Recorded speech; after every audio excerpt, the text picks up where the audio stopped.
It's my pleasure to introduce Laith Alkhouri. Did I get that right? Not too bad. Okay. Laith is the co-founder and senior director of advanced intelligence at Flashpoint, which is a business risk intelligence company based out of New York. He heads Flashpoint's advanced and customized intelligence solutions for a range of government and commercial clients, which focuses on understanding risk posed by terrorist and cyber crime threat actors. Please welcome Laith to the stage. Thank you so much. Thank you. Thank you, everyone. Thank you for coming for my talk. I'd like this to be more informal, and so feel free to interrupt me at any time. There might be a lot of data points to discuss, and if I don't make sense at any point, please keep me honest. A little bit about my background. My background is in counterterrorism and counterintelligence. I started early on trying to understand how threat actors supportive of terrorist groups as well as terrorist groups themselves, how they operate in the cyber domain. That goes back to the days of post 9/11. Early on, we realized that threat actors were gathering in environments that were closed to the public, protected, vetted environments behind password-protected walls. And they were proliferating there where they were sharing tactics, techniques, and procedures. They were networking, trying to raise funds for terrorist activities. Now, most governments and enterprise companies were completely unaware of what was going on. But that kind of threat activity was causing damage on the ground because these individuals were networking and then finally going from the cyber realm to the battlefield. And so if law enforcement intelligence agencies were aware of these environments, they would have been able to take proper action in a more proactive manner. Now, why is that relevant to security at large? Well, first of all, because I would say cybersecurity or cyber threat intelligence at large has always been reactive. A threat actor does something, an attack or a breach, we react to it, we patch systems, and then we wait for the next incident so we can respond to it. Well, that's dandy and all. We need incident response. But if we're always responsive without being proactive, then we're expending and exhausting resources. And that's not good because it's going to take a toll on us. Now, as cyber threat actors and criminals are becoming smarter and more brazen, they're innovating ways by looking at the security landscape and they're saying, okay, I can see a vulnerability here, I can see a gap here, so I can take advantage of that. So being proactive as a threat hunter becomes crucial to government entities, to companies at large, to understand the threat before it reaches your door. And so the premise of business risk intelligence is to be proactive in understanding the threat.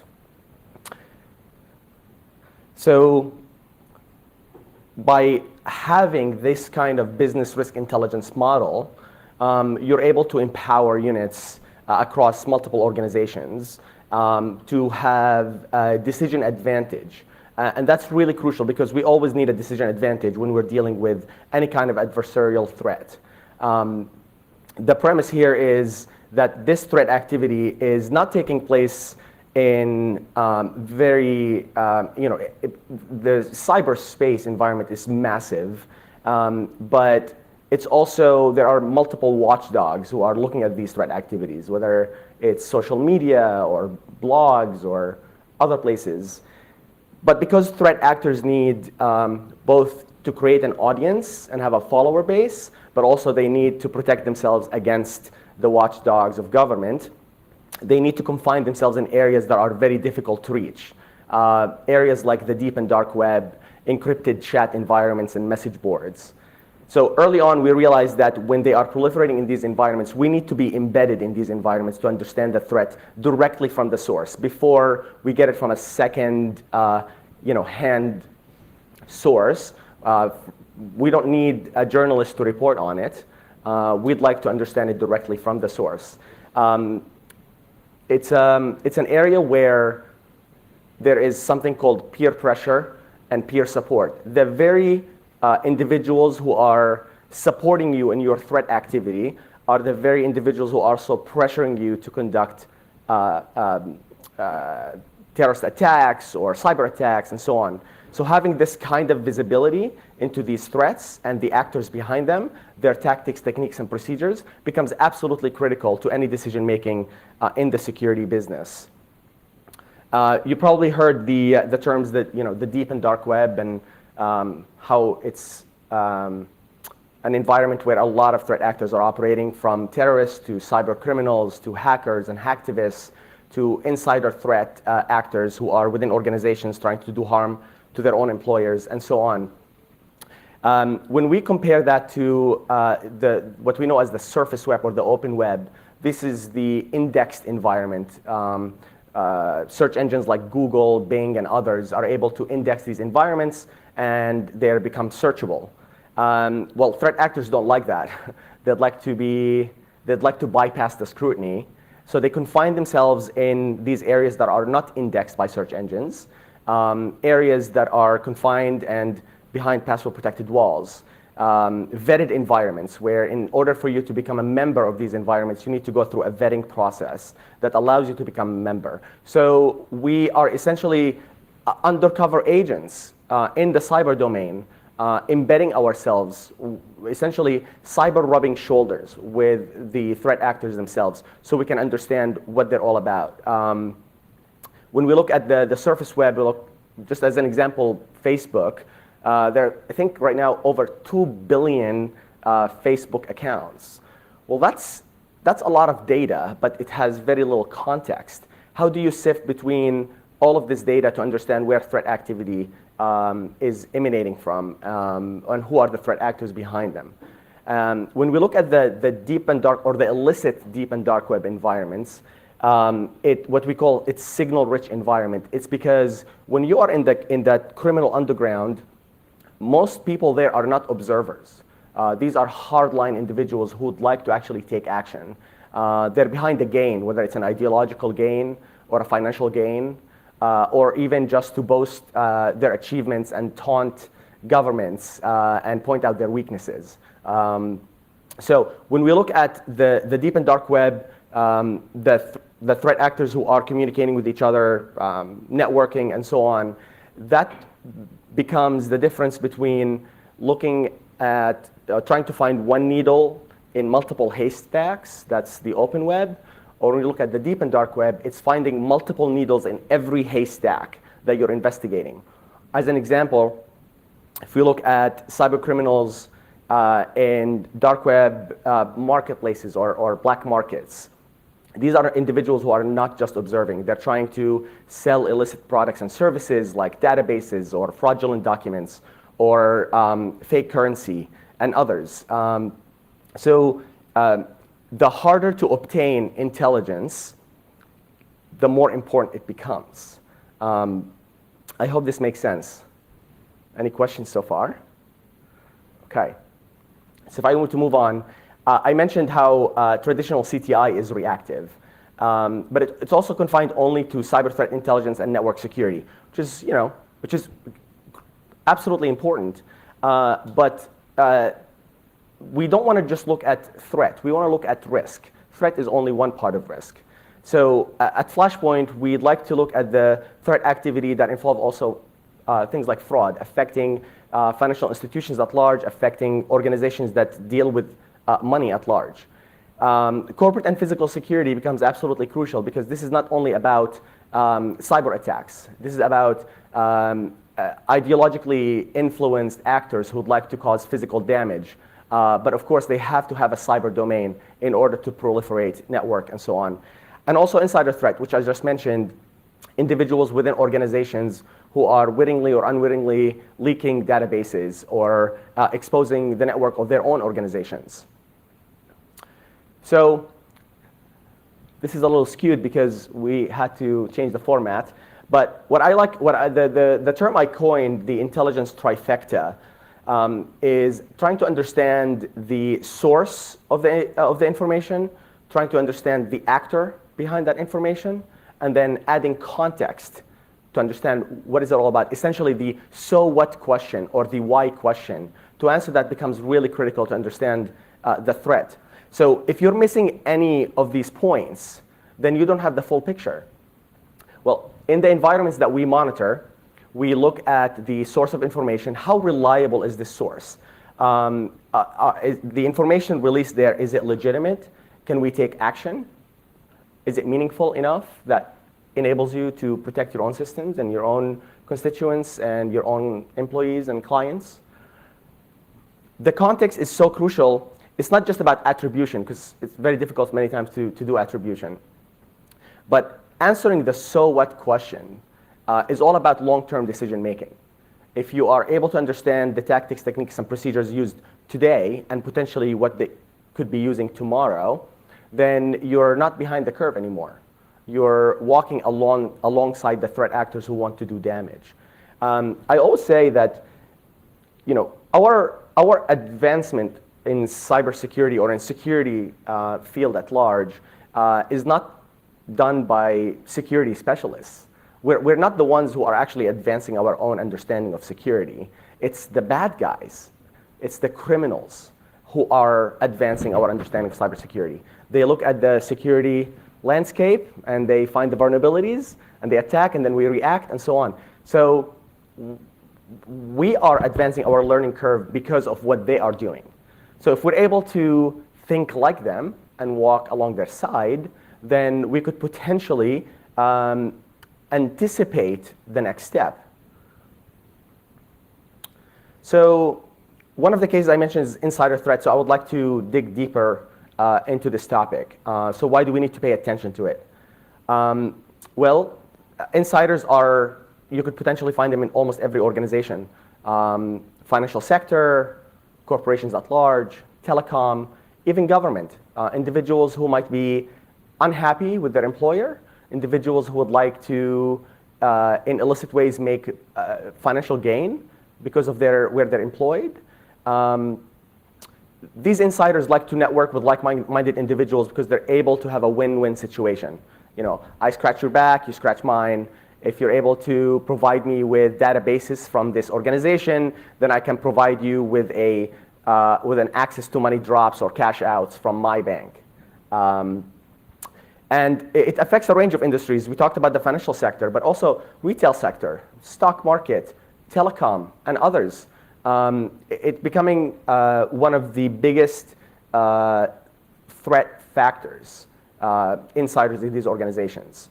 And the individuals who are intentionally leaking this information or selling information, those are after a specific gain. But there are also the insiders who are unintentional or unwitting participants. It's because they're not protecting themselves when they're accessing certain areas of the internet. They're exposing the network of their own employers by not obfuscating or using a variety of ways like proxies or VPNs or others. And so the security-forward admins of illicit environments are able to take advantage of that and conduct attacks when you're not protecting yourself. So there are a variety of ways to look at insider threat. So as a simple use case, when we look at the environments that we're monitoring, these are very difficult to enter environments. You have to almost think like a criminal to become part of the criminal underground. So some of the findings, and this is just scratching the surface. There are thousands of insiders who are that we're monitoring today. As an example, a bank insider, somebody who's looking for insiders at a specific bank, like this individual. I'm looking for more bank insiders to work with. I have a couple, but I need more. He's trying to expand his field. When he's able to get an interested party, they're taking their communication in encrypted outside channels. They're able to essentially make a deal and say, I'm willing to offer you what you want, and you're able to offer me what I want. So let's talk on ICQ, or let's talk in over Jabber account, or something like that. So understanding the tactics, techniques, and procedures those insiders are using becomes, again, really critical to understand the threat landscape. Similarly, you can have insiders who are kind of conducting social engineering. So somebody who's saying, I need someone brilliant with social engineering to carry out reverse SOX connection to a specific US corporation. So essentially, you need to be on the inside of that corporation. So when they take that conversation outside, you say, which corporation are you looking for? I'm looking for this corporation. Do you know an insider there? Yes, I do. How much money does he want? What can he do for us? And so on and so forth. So all of this threat activity is taking place in a variety of places, from deep and dark web forums to encrypted chat services like Telegram to unencrypted chat services like Discord, to even message boards. So it's a very expansive environment. Another one of those use cases is fraud. It's massive. It's a multi-billion-dollar industry, illicit fraud. We're talking about not only black markets, we're not only talking about financially motivated hackers, but also we're looking at black markets that are specifically dedicated to selling fraudulent credit cards. So currently we monitor dozens of them. If we take the top 7 of them, just the top 7 today, over the past 30 days, they have released over 5 million leaked credit cards. The month before that, it was 10 million. The month before that, it was 18 million, affecting, of course, countries all around the world. The United States being the #1 target, but also here in Asia Pacific, it's a massive target for fraudsters. So they come up with proprietary schemes for credit card dumps. I mentioned cash outs and money drops in financial institutions. Coming up with web injects to steal data, and then you translate that into financial fraud. It's widely available. And it essentially creates a kind of a fusion center environment to prey on uninformed individuals and even massive enterprise companies. Because I've done work with a lot of different governments and a lot of different private sector entities, and they could be a multi-million, multi-billion-dollar company, and they could be one of the most advanced government agencies in the world. But if they don't have access to these environments, if they're just unaware of what's going on there, then they're just missing. And that is an advantage for the cyber criminals. That's an advantage for the fraudsters. Fraud, it's interesting. Fraudsters, this is their full-time job. Many times they work more hours than I do, and I work a lot of hours.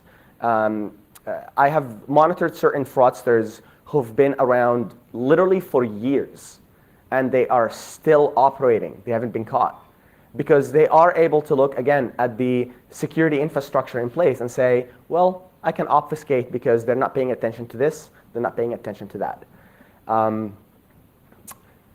So one of the use cases, as an example, out of the hundreds of thousands of examples that we've come across, Russian-speaking car shop owner. I want to say car shop, I mean black market, that's focused on financial fraud, is offering 400,000 bank accounts for $280,000. Now, $280,000 sounds like a lot of money, but it's really not. When you have access to 400,000 bank accounts, you can essentially make millions, if not hundreds of millions. Some of those bank accounts can have thousands, hundreds of thousands, even millions of dollars.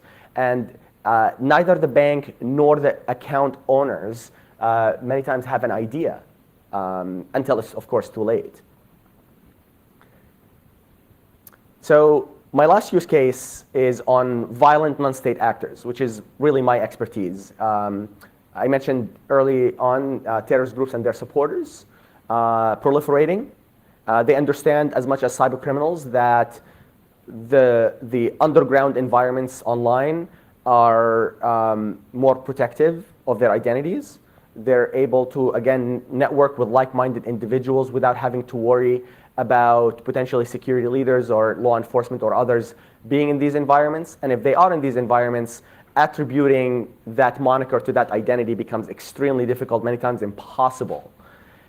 So it is providing layers of security for them.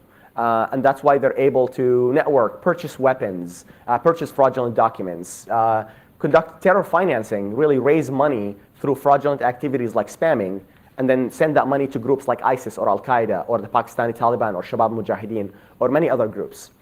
And we've seen real examples of that. Actually, just recently, we saw a new Al-Qaeda supportive media unit using Bitcoin for fundraising. Now, this is not the first time we see Bitcoin being used to fundraise terrorist activities, but it is now picking up even more. Because early on, Bitcoin was very difficult to understand for many people. Now, you can have 15-year-olds who understand exactly how Bitcoin works. As a matter of fact, I was walking down here in the Gold Coast, and I saw a liquor store that accepts Bitcoin to purchase liquor, which I thought was fascinating. And so the whole idea is that you utilize whatever available tools and means that are always it's a pool of resources, this environment, that allows you to download free software, have tutorials.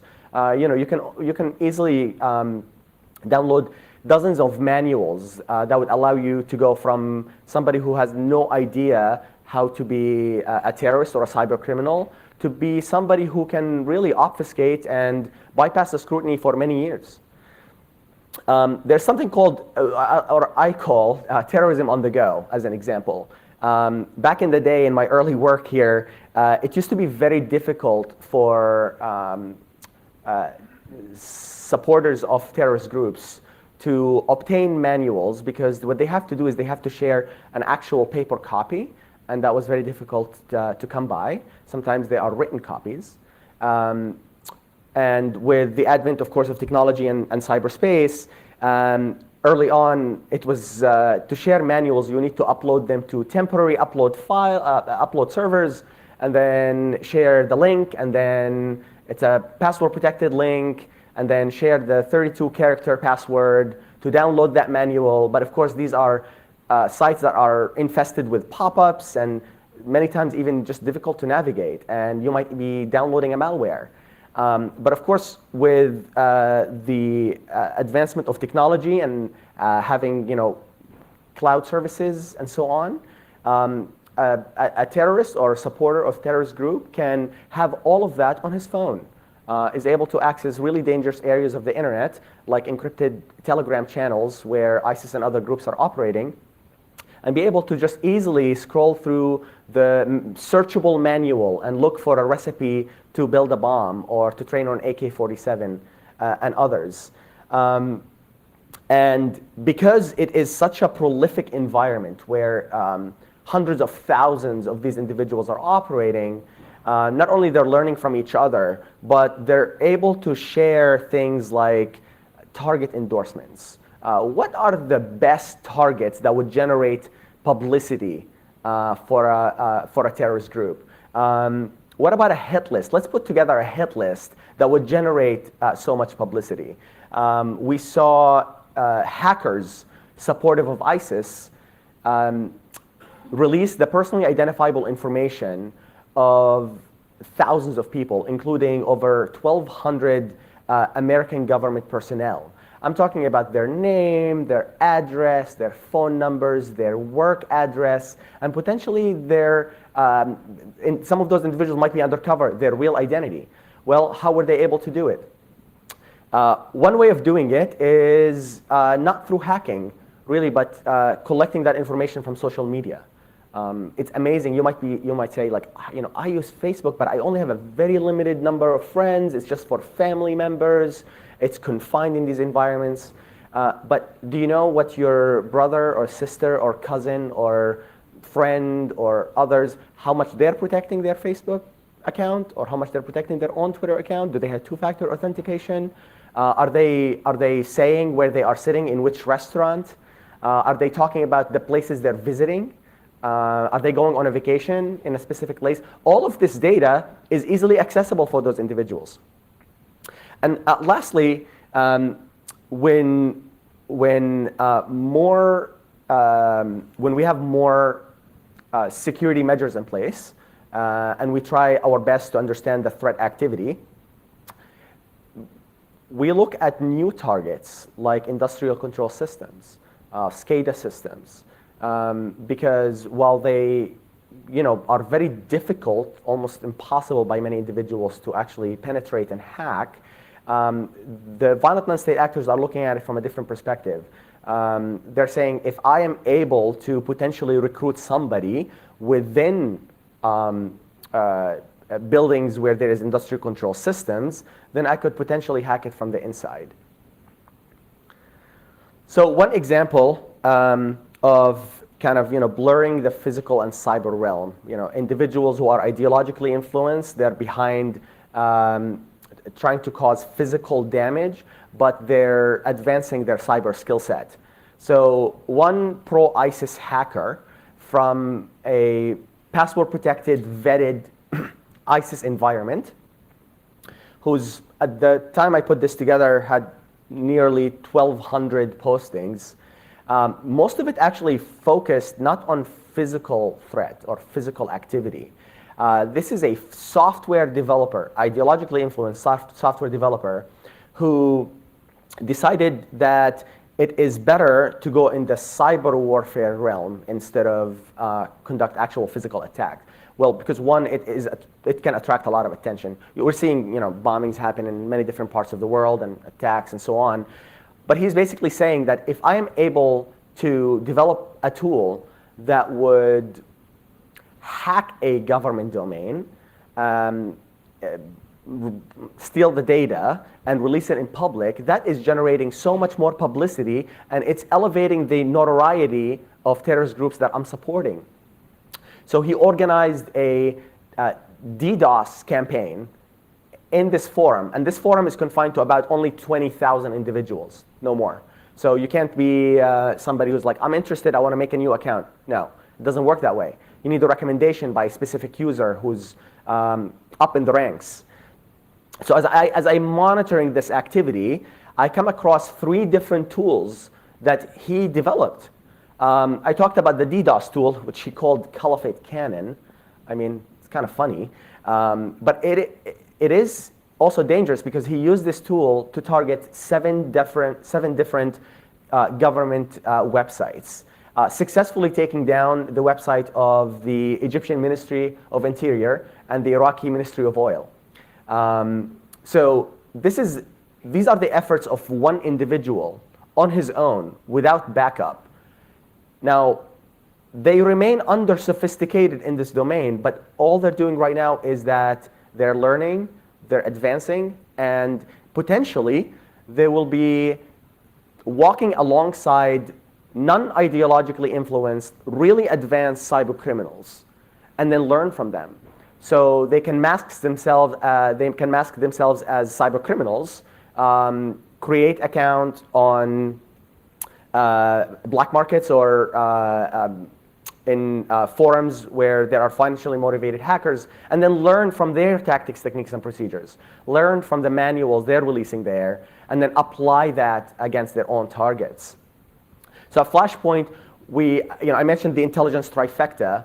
So as I come across this activity, so understanding the source, first of all, this is an important source for ISIS. We have, over the years, validated how important the information there is. Then we look at the actor. How legitimate is that actor? So we take these tools, reverse engineer them, trying to understand what they do, what is the impact they can cause, and then essentially profile that actor. So when security leaders are looking at this profile and they're saying, okay, now I understand the recent or latest tactics, techniques, and procedures used by actors who are supportive of terrorist groups, yet they are advancing their cyber skill set, now I can actually put mitigation measures in place and potentially try to do attribution by understanding the code used in these tools, or trying to understand how long they've been operating, potentially have an actor engagement and actually talk to them to get more information. So the use cases that we practically applied, and this is just a snippet of it, from an insider threat, we were able to identify a rogue employee, as I mentioned, at a multinational technology company who was selling a source code of a non-released enterprise-level software. So what that did, by informing the client, we're preserving the intellectual property of that client. Similarly, for fraud, identified a scheme to exploit at the time the upcoming EMV. And the result, of course, being aware, is that you mitigated financial loss. From a physical security and executive protection, we identified a previously unknown threat actor within the vicinity of where a specific executive from a Fortune 100 company was about to be present and publicly present. By identifying this threat actor in that location, we're essentially protecting that executive by their security team putting mitigation measures in place. So this is my talk. Thank you so much for listening. I hope it was informative, and I'm open to any questions. Thank you.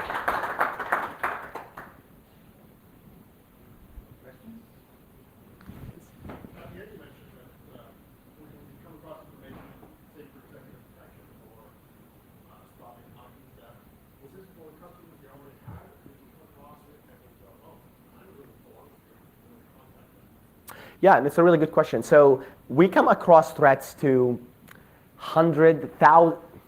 thousands of companies worldwide, governments, and so on. So it becomes an exhaustive approach to notify everybody about every threat we come across. And because these environments are so full of threat, you could literally have a team of 100 people just informing others, like a data center, just literally giving everybody a call. So we don't do that. So it's usually an existing client. However, when we come across something of an imminent threat, that's something we are able to inform law enforcement about, and then softly reach to the prospect. Let's call them a prospect instead of a client. Reach to that prospect and say, there is an imminent threat we observed. We can't always validate or attribute, but we want to let you know that these are the TTPs they're talking about. They're talking about your event, and so on. So one example I can tell you, Disneyland in Paris, an individual supportive of ISIS released maps of every entry and exit point and said, on this day, there's going to be this massive attendance. So if you want to target a very legitimate target, this is actually really good. And here, let me also tell you who's attending. And so when we see something like that, it doesn't matter if the French government is a client of ours. We're able to, through our own contacts in law enforcement in a place like the United States or the UK or others, get that information across as fast as possible. So it can be both, but we can't inform every potential prospect because we just come across hundreds and thousands of them. I hope that answers the question. Yeah. Others?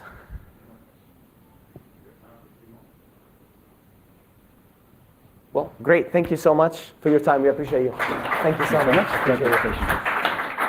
Thanks very much, Laith.